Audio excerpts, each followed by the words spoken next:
Bismillahirrahmanirrahim. Allah subhanahu wa ta'ala Kur'an-ı Kerim'de Mü'minun suresinde aytat: Ya eyyuhar rusulu kulu minat tayyibati ve'amelu saliha. Ey elçiler, paygambarlar, adal tamaktar menen azıktan kıla, jana жақшы амалдарды жасагыла. Урматтуу бир тууган, бул аятка эгерде ой жүгүртүп карай турган болсок, Allah subhanahu wa ta'ala adal tamak menen жақшы амалды чогуу айтты. Себеби адам баласынын жақшы амалдарды жасоосу анын адал тамактар менен азыктануусуна байланган. Ошондуктан ал экөөнүн ортосунда өтө тыгыз байланыш бар. Эгерде адам баласы ар дайым адал тамактар менен азыктанып, адал жол менен рызкы таба турган болсо, анда ал адам үчүн намаз окуш, Кур'ан окуш, илим алыш, диндеги амалдарды жасоо, дин менен жашаш ал үчүн жеңил болот. Ошол үчүн Аллах субханаху ва таала пайгамбарларга адал тамактарды менен азыктангыла жана жакшы амалдарды жасагыла деп өкүм берди. Мына бүгүн бул сабагыбызда адал тамактар менен азыктануунун өтө чоң пайдалары туурасында бир кызыктуу окуяны айтып өтөбүз. 4 мазхабтын бирөөсүнүн жол башчысы Аллама имам Шафии рахматуллахи алейхинин Ахмад бин Хамбал деген шакирти окуучусу болгон. Ахмад бин Хамбал рахматуллахи алейхи устазынын алдынан өтө көп илимдерди алып, Кур'ан үйрөнүп, илим үйрөнүп, андан соң устазынын батасын алып, өзүнүн жашаган шаары Багдад шаарына кетет. Багдадка барып, ал жакта өтө көптөгөн адамдарга дин үйрөтүп, Кур'ан-ы Каримден сабак берип, Кур'анга жана илимге кызмат кылат. Мына ошол аралыктарда ал ар дайым өзүнүн устазы имам Шафии рахматуллахи алейхи менен байланышып иш кылып, ар дайым кат жазышып турат эле.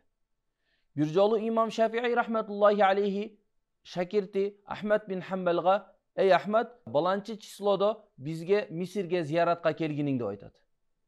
Ошол күн белгиленет. Ал күн жакындаганда Ахмад бин Хамбал рахматуллахи алейхи Багдад шаарынан сапар кылып Мисирге жөнөйт. Белгиленген күнү таң эрте имам Шафии рахматуллахи алейхи өзүнүн балдарына: "Эй балдарым, бүгүн бизге дүйнөдө теңдеши жок болгон өтө илимдүү алым зияратка келип жатат. Силер ал алымга жакшылап кызмат кылып, анын батасын алгыла" дейт. Балдары макул болушат. Ошентип имам Шафии рахматуллахи алейхи Ахмад бин Хамбалды күтүп алуу үчүн өзүнүн окуучулары менен чогуу Мисир шаарынын сыртына чыгат. Муну көргөн падыша имам Шафииди урматтап, өз вазирлери менен чогуу ал дагы чыгат. Ахмад бин Хамбалды алар өтө коноктоп, аябай шан шөөкөт менен күтүп алып, Мисир шаарына киришет. Качан тамактануу убактысы келгенде өтө бир чоң дасторкон салынат. Ал жака түрдүү тамактар коюлат.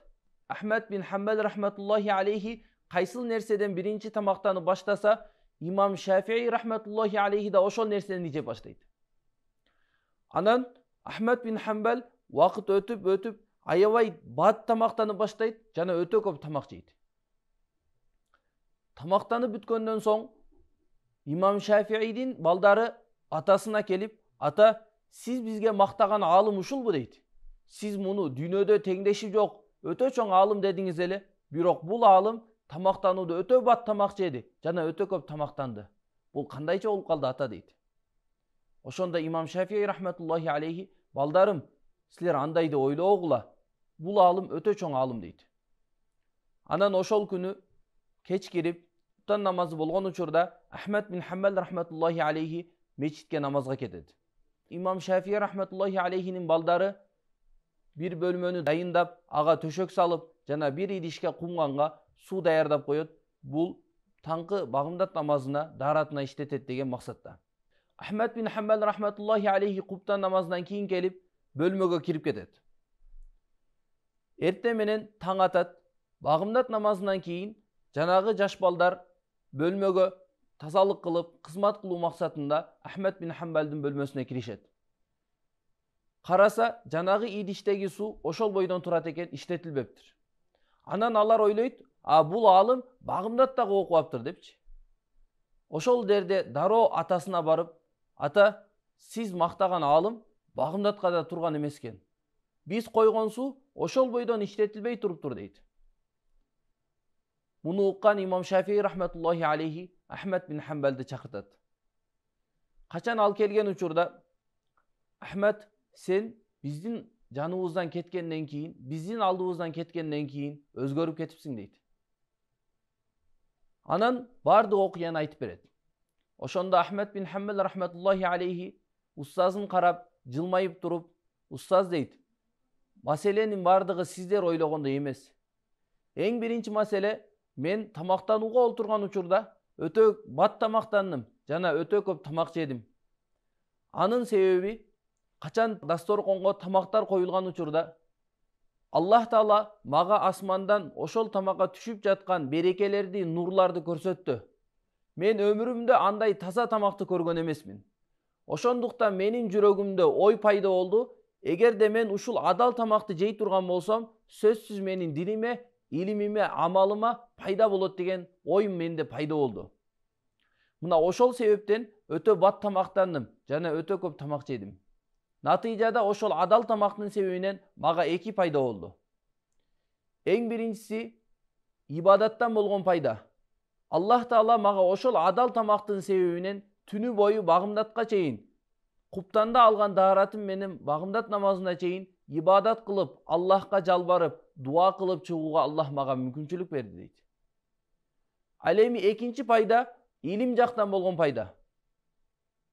Мурун мен бир аятты карап, ага ой жүгүртүп, андан бир маселе чыгара турган болсом, бүгүн ушул адал тамактын берекетинен, ошол адал тамактан алган пайданын себебинен Аллах Таала мага ар бир аяттан жүздөн маселе чыгарууга Аллах мага мүмкүнчүлүк берди дейт.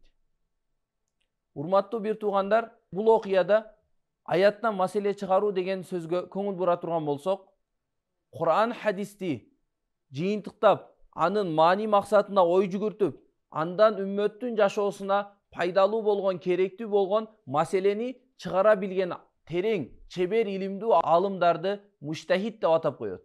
Мына Ахмад бин Хамбал рахматуллахи алейхи да ошондой муштахид, өтө чоң чебер алымдардан болчу. Аллах Таала бардыгыбызга адал тамактар менен азыктанып, жакшы амалдарды жасап, Аллах субханаху ва тааланын ыраазычылыгына жетүүгө мүмкүнчүлүк берсин.